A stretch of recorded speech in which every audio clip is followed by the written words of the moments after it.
Well, I had to do something that was not Season of the Witch. Hello and welcome to my top 10 most anticipated films of 2011. Number 10 is the adaptation of the DC comic, The Green Lantern. This is one I think we're all looking forward to, but I think we all know it could blow up in our face. But look at the talent involved. Martin Campbell, great director. Ryan Reynolds, great actor. And just the whole film, it looks good so far. It has some comedy moments are a little sketchy despite Ryan Reynolds, but the visual effects just look great. And I think this could easily become DC's Iron Man. But it also could become DC's Ghost Rider. But I'm hoping for the former. Green Lantern has some major potential, and I'm looking forward to seeing what it does in June. This year, it's Green versus Green. At number 9, it's The Green Hornet, starring Seth Rogen. Now, you may be asking yourself, how could a Seth Rogen superhero movie be one place above a Ryan Reynolds, big special effects extravaganza? Let me tell you, The Green Hornet, I think, is going to surprise us all. I really think that this looks like a just great, funny, action-packed film. Michel Gondry, while he's had his hits and misses, is a very inventive director. I've seen some of the action scenes, the slow-mo, and just all the cool stuff looks great. And I think Seth Rogen's going to surprise us all and actually become a very cool Green Hornet. And so far, the early buzz is good, so I'm going to put this above Green Lantern just because I think that in the long run, this is the movie I'm actually going to like better. This movie also features the return of Christoph Waltz, which all I have to say to that is, that's a bingo. Okay, I promise this is the last superhero movie. At number 8 is Thor. I would have put Captain America in this spot, but we haven't really seen a trailer yet, so I decided to go for the other Marvel Studios movie. This one does look very good. Not a whole lot to say about it, though. It just looks like it could be really good. It has a nice cast, some good-looking action scenes, great-looking Natalie Portman. This one's going to be all around a very fun movie. But I'm also hoping the Avengers elements don't come in too heavily and interfere with the story. At number 6 is the comedy sequel, The Hangover, Part 2. The Hangover is one of the most rewatchable movies that has come out in a little while. It's not really my favorite comedy, but man do I love it because I just watch it over and over again. I quote it all the time, and it's just a really fun movie. And with this one, it looks like they're really going all out. There's a lot of great cameos that they're planning. I don't want to spoil them just in case, you haven't heard them yet, but they're filming in Thailand. It looks like they're just going all out with this sequel. And unlike most people, I actually think this could top the original if done right. And if they retain chemistry with the original cast, I'm all for it, and I think this is going to be a hilarious movie. This is probably one you haven't heard of. At number 6 is Now. I think out of all the movies coming out in 2011, this one probably has the most interesting concept. It basically centers on a world where everybody is immortal, and instead of money used as currency, you pay with time or something. But the main reason I'm looking forward to this, besides this the extremely intriguing concept, is the director, Andrew Niccol, I think that's how you say it. He directed Gattaca, which I haven't seen, but I need to because everyone tells me it's so good. But the movie that I really love him from is Lord of War, which is my favorite Nicolas Cage movie. That was one of the best, even political movies I've seen, ever.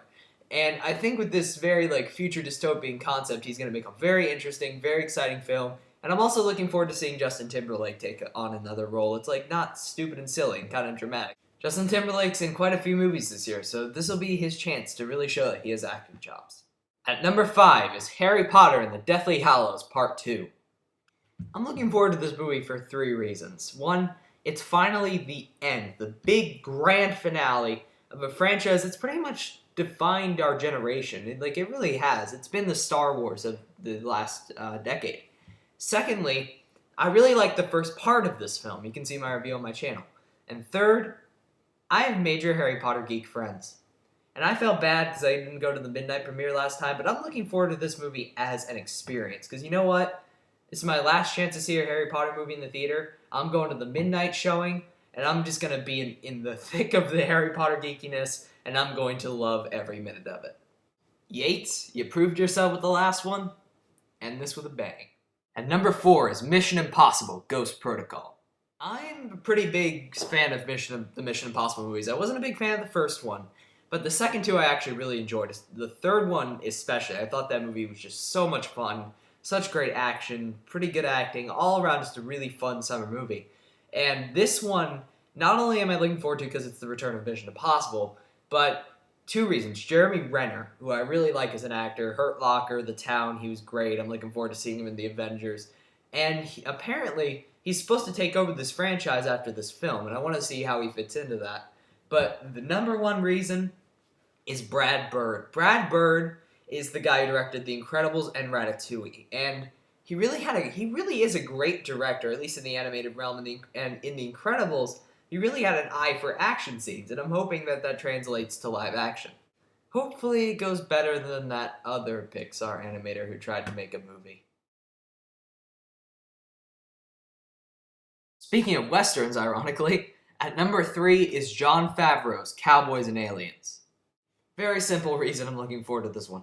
I love Jon Favreau, and I can't wait to see him make a comeback after Iron Man 1.5.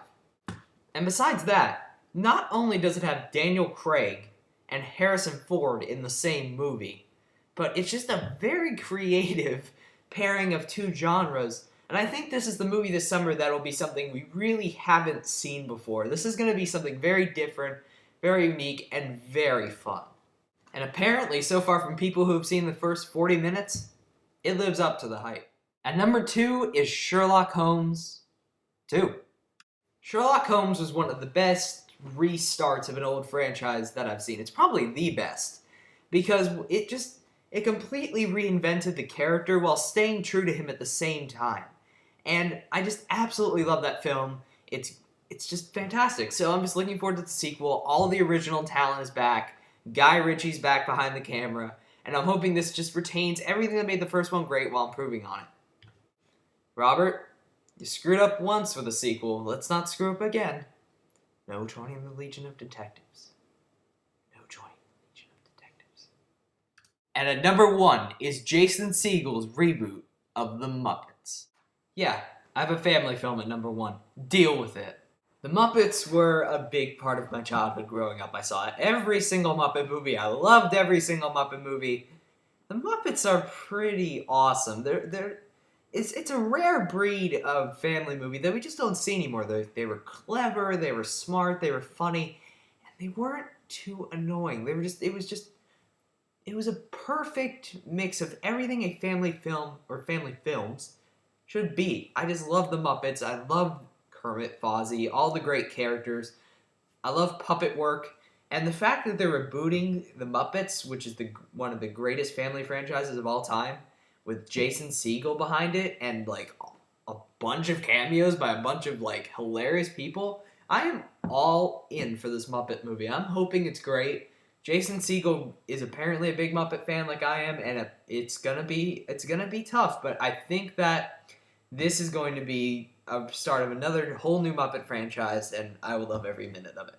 If you enjoyed this video, subscribe to my channel because there's going to be plenty more reviews and videos like this coming up.